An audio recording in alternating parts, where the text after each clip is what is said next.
All right, guys, this is gonna be one of the most important videos you're ever gonna watch. Whether you don't exercise at all, or you exercise a little bit, or you're an elite level gold medal Olympian, this is the foundation of all movement. You need to learn how to move properly. That's super important, especially if you move a lot. But before we go into it, let's go into a little bit of history as to why we don't move properly now. So millions of years ago, early humans started to evolve, and they were hunter-gatherers. And this is when people were actually the healthiest. So we had the most variable movements possible. We were running, we were jumping, we were climbing up trees to grab honey, bending over to pick berries, we were throwing spears to try to kill an animal, we were running away from an animal.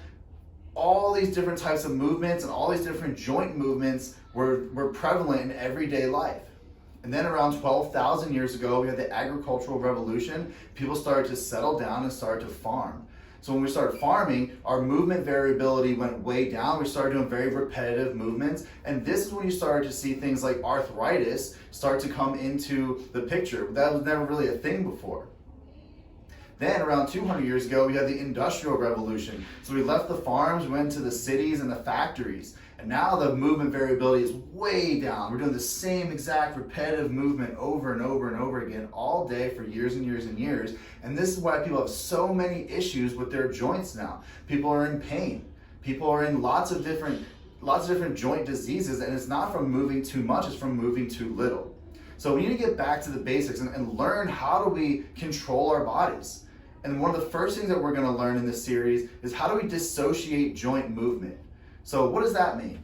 That means, can I control just one joint at a time without the other joints coming into play, right? So can I really pull and stretch my neck without my shoulder hiking up? You see that a lot. Can I pull my arm back without my thoracic spine breaking like this? Can I control my wrist without my elbows starting to want to rotate in? So what we're trying to do is we're trying to break apart and just do this movement and control this movement by having no movement at all. So if you can do that, that's great. Can you do it on the other side? You'll find that one side is probably a lot better than the other.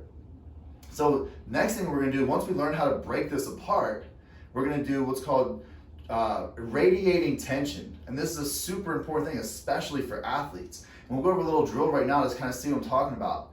We're going to take our hands and we're going to squeeze them together as hard as you can, right? But don't use the forearms, don't use the biceps, just the hands, just the muscles in the hands.